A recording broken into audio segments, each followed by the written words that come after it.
മെമ്പറെ ഈ ഗ്രൗണ്ട് എങ്ങനെയൊന്ന് സെറ്റാക്കി തരണം.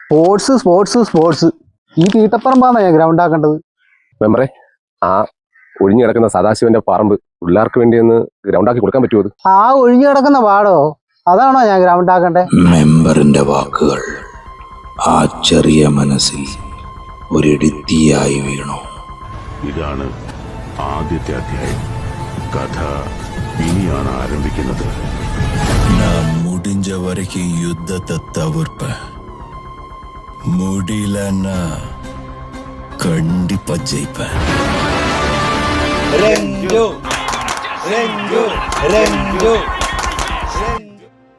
ഇപ്പൊ നിങ്ങളുടെ ഹീറോ എന്ത് ചെയ്യുന്നു? Will he give up?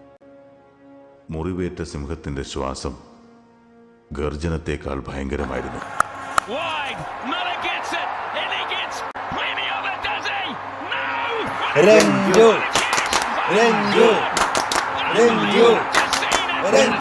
Cricket ball പോലെ എന്ത് കണ്ടാലും അവൻ അതിനെ ആക്രമിക്കും.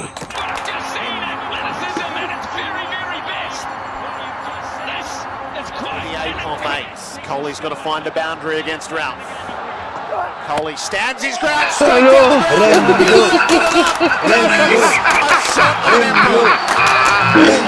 Straight six down. മഹാഭാവി കാല നീ ആ കാലം മുട്ടിച്ച് ആകെ ചോറ് വെക്കാനൊരു കല ഉണ്ടായിരുന്നു. സുഹൃത്തെ, പഞ്ചായത്ത് മെമ്പറായ എനിക്കൊരു പരിമിതിയില്ല. അതെന്താ മെമ്പറെ?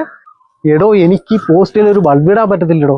ഈ ഉരുണ്ടിരിക്കുന്ന സാധനം കാണുമ്പോഴത്തേക്ക് അവൻ അടിച്ചു പോയിട്ട് ആ ബൾബെല്ലാം മാറ്റിക്കോ. ട്യൂ മതി. പഞ്ചായത്ത് നമുക്ക് ഒരു പരാതി കൊടുക്കണം കേട്ടോ. എടാ, ആ തൈത്തെങ്ങിന്റെ ഓല മൊത്തം വെട്ടിയാൽ ക്രിക്കറ്റ് മാറ്റാക്കി. എന്റെ അമ്മ ബോൾ പോലിക്കുന്ന എന്ത് കണ്ടാലും അവൻ അനുഭൂതി.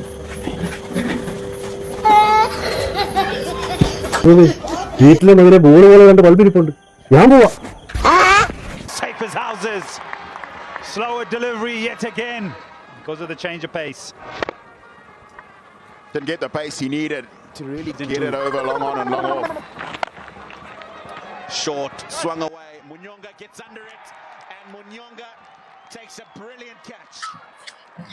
ആ രഞ്ജുവല്ലേ നിൽക്കുന്നത്? രഞ്ജുവല്ലേ നിൽക്കുന്നത്? അവനൊരു കുഴപ്പമുണ്ട്. വീർത്തിരിക്കുന്നതെല്ലാം തല്ലി പിടിച്ച്. അത് ക്രിക്കറ്റ് ബോളല്ലേ, ഇത് നമ്മുടെ ഫുട്ബോൾ അല്ലേ? എന്നാ പിന്നെ നമുക്ക് കാര്യം ചെയ്യാം.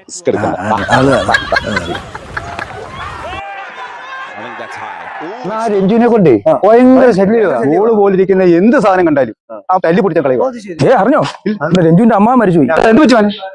എന്റെ അണ്ണ പുള്ളിക്കാരൻ കുനിഞ്ഞിന്ന് പുളി പെറുക്കിക്കൊണ്ട് നിൽക്കുമായിരുന്നു. അവൻ പുറകിക്കട വന്ന് ഒറ്റടി ആളിടിം. എവിടെ അടിച്ചത്? എന്റെ അണ്ണ ഞാൻ ആ പുള്ളിക്കാരനോട് എപ്പോഴും പറയുന്നതാ, അണ്ടർവെയർ ഇടാതെ അവന്റെ മുന്നിൽ പോയി കുനിഞ്ഞ് നിൽക്കരുതെന്ന്. അനുഭവിക്കാന്നല്ലാതെ പിന്നെ എന്തോ പറയാനാ. വർഷങ്ങൾക്ക് ശേഷം ആ ചിരകാല സ്വപ്നം പൂവണിഞ്ഞു പഞ്ചായത്ത് പ്രസിഡന്റിലൂടെ.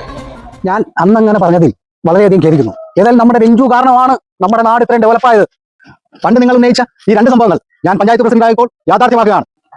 ഈ തീട്ടപ്പറമ്പും ഇദ്ദേഹം ഉന്നയിച്ച സദാശിവന്റെ പറമ്പും നമ്മുടെ ഗ്രൗണ്ട് എന്ന രീതിയിൽ യാഥാർത്ഥ്യമാകാൻ പോവാണ്. ഏറ്റവും കൂടുതൽ ഇതിനുവേണ്ടി പ്രയത്നിച്ച രഞ്ജുവിനും നമ്മൾ ഈ അവസരത്തിൽ നന്ദി രേഖപ്പെടുത്തുന്നു. ഇൻസൾട്ടാണ് ഏറ്റവും വലിയ ഇൻവെസ്റ്റ്മെന്റ് എന്ന് രഞ്ജു ആ നാടിനെ കാണിച്ചു.